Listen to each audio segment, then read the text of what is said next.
Hello and good morning. What a huge privilege it is to be here today on such a celebratory occasion for commercial radio. My name is Mark. I'm Faye. And today we'd love to share our story on how we're using AI to help make audience targeting on smart speakers, well, smart. It's a story of how media's digital transformation continues to bolster radio from both an audience and a commercial perspective. And it's a story that really demonstrates how it's the things we do that really defines who we are. All set? Let's get started. Radio, as we've already heard today, 50 years young and stronger than ever. And many of the reasons for this are unchanging. Simply the power of trusted, familiar voice and great music to make everyone's day brighter. But because radio's always been about people, about real human relationships, it's been able to balance this enduring appeal with an ability to stay relevant, to shapeshift, to adapt with people's ever-changing behaviours and their favourite tech. Today, radio is everywhere. It's the absolute beating heart of the digital audio revolution. And from a commercial perspective, this means it's absolutely imperative that we take all of this rich diversity of listening and make sure that we find ever new and exciting ways for advertisers to reach their commercial audiences. Thanks, Mark. That's why in 2014 we created DAX, the Digital Ad Exchange, to give advertisers access to this new time with audiences across streamed radio, streamed music and podcasts in one simple buy. And in the intervening years, we've been really focusing on our precision targeting and measurement tools. In fact, it's become one of the core benefits of the channel.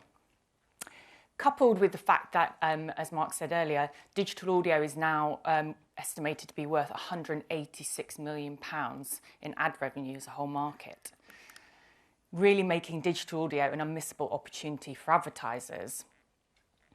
And as digital audio has matured, so too has the bank of evidence deliberating its effectiveness. Just last month, Dentsu released their attention economy research. It's in its 5th year, I think. And audio outperformed all other channels in each of the categories. So in attentive seconds, in correct brand recall, and brand preference. But actually, it was online radio which was considered to be 10 times more efficient when compared to the average for online video. So in a world where all too often we're being asked to choose between brand safe, emotional impact and precision targeting and measurement, digital audio proves you really can have the best of both worlds, emotional impact and digital smarts. That's exactly right, Faye, thank you. And amongst all of this digital audio diversity, there's been one clear star of the show, as we've already seen today. Clearly, we're talking about smart speakers. Now, it seems amazing to think it's only 8 years since Amazon first introduced us to Alexa in the UK, kickstarting one of the most successful consumer tech launches, well, ever. Today, these devices are found in homes up and down the country, and Alexa has even become a bit of a celebrity. Here they are, competing for top billing for screen time alongside Jamie and Amanda in our recent Heart campaign. So, let's look at some stats to really put some scale onto this opportunity. Now, Global's own research demonstrates that these devices are found in 60% of homes. Many have more than one device in kitchens, bedrooms, bathrooms, living rooms. They can go anywhere, and people love them for their sheer convenience and ease of use. As such, they deliver amazing scale, 13.8 million in total digital audio reach. That includes on-demand music and podcasts. But it's live radio that is the #1 activity. And as such, they are playing an increasingly important role in total commercial share. They're delivering 17% at last count of total commercial audio hours. So you can imagine we were absolutely delighted over at Leicester Square when we started to see the scale of this opportunity, a real signal of radio's digital transformation. But commercially speaking, there was a problem. I'm sorry, who are you? Thank you, Alexa. These streams are delivering amazing numbers, but unfortunately they do sit behind the walled gardens of those tech giants. What does this mean? Well, it means the devices do not share the digital identifiers that power much of the detailed audience targeting that our commercial partners rightly need. That's how they work with other channels. That's how they need to work with audio. So we needed to find a new way to unlock this powerful targeting opportunity that did not rely on those personal identifiers. So how does smart speakers help? AI help? Well, clearly we know the story here. AI is coming for us all, right? It's coming for our jobs, it's coming for our livelihoods. But thankfully in this occasion, it was us that put AI to work. It was us that came for AI. So how does it help us? Well, it starts with a sometimes uncomfortable truth. Now, we all like to think of ourselves as unique and special, and we are. You're all very, very special. But also, we're not quite as unique as we like to think we are. Now, to spare blushes, I'm going to use myself as an example here, so please bear with me, but here I am standing before you now, big specs, white trainers, navy blazer. My favourite podcast is The News Agents. I'm a regular listener, of course, and I'm constantly surrounded by Apple devices. It's sad, but true. It's clear that I am the living, breathing, walking cliche of a 45 plus media planner. Thank you, AI, for that image. But why am I sharing this? Why am I embarrassing myself on such a public stage? Well, it's simply to demonstrate, and hopefully entertainingly so, at least for you, that our behaviours leave valuable clues as to who we are. Valuable clues that a well-trained AI can use to spot those behaviours in those unknown smart speaker listeners and sort them into targetable lookalike audiences for our commercial partners. Faye, tell us how it works. Oh, I will. Thanks, Mark. So let's take a real life example, and I'm going to use film enthusiasts because it seems appropriate in the venue we're in. So we have our identifiable users. Those are the users we know quite a lot about. So we know that they're into film. They've watched interviews with the stars of Barbie, Margot Robbie and Ryan Gosling. They've read articles about new film releases. For example, I think Marvel, the new Marvel's movie's out in November. They're regular cinema goers, and they're frequent users of Disney Plus or Netflix, something similar like that. But we also know lots about their listening behaviour. So they listen to Heart from Birmingham every Saturday on their iPhone 13, as an example. Now, those pesky non-identifiable smart speaker users, we don't know so much about them, as Mark said. But our AI model is able to identify the similarities in the listening patterns of the people that we do know and see versus those non-identifiables. So what the AI model does is it looks at those similar patterns and decides that person, or that listen, more accurately, fits with the film enthusiast behaviour and therefore goes into the model. And this is a continuous cycle of modelling that goes on. But as we know, AI is only as good as the data that it's trained on. At Global, we have a reliance, like everybody else, on first-party data. I think there's not a person in this room that won't agree that first-party data is the most important thing in order to future-proof a targeting business.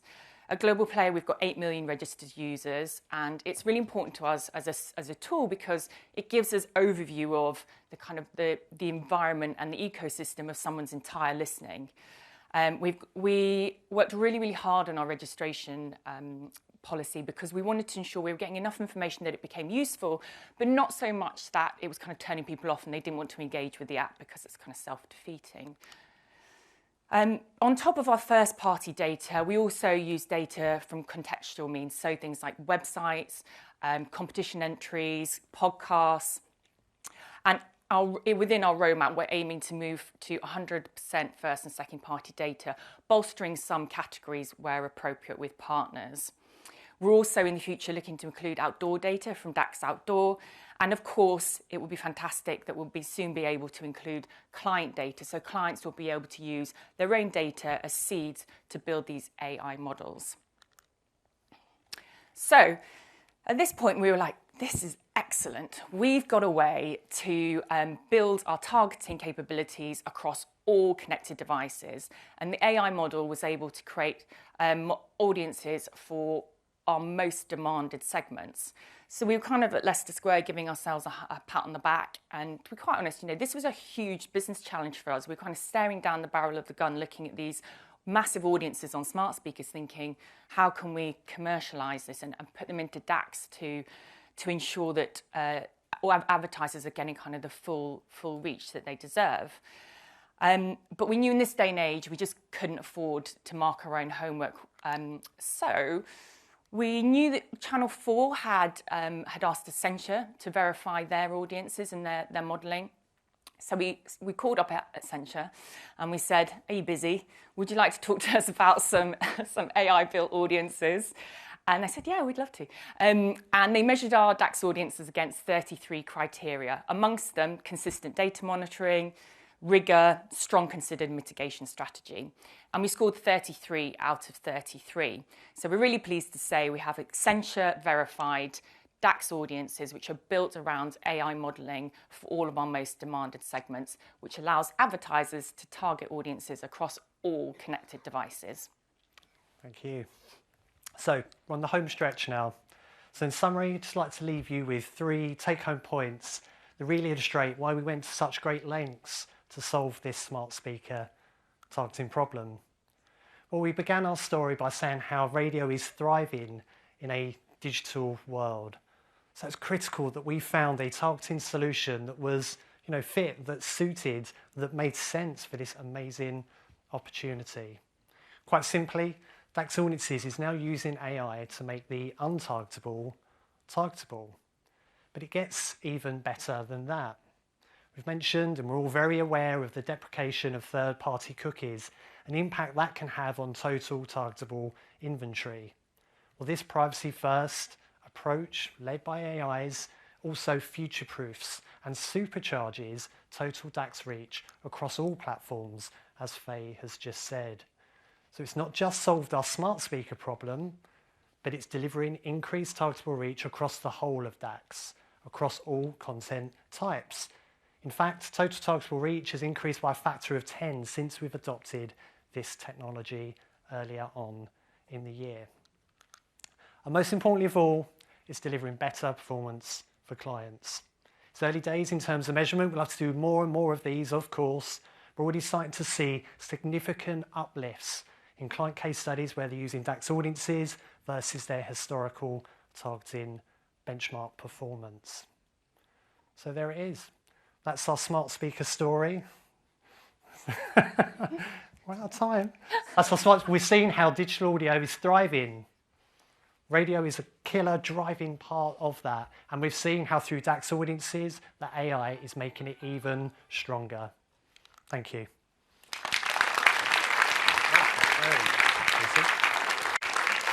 Insightful, Matt. Do you want to come and take a seat? Yeah, there's a couple of questions. You lot have been active. Yeah, take a seat, man. Let's chat. So, first things first, thank you. That was wicked.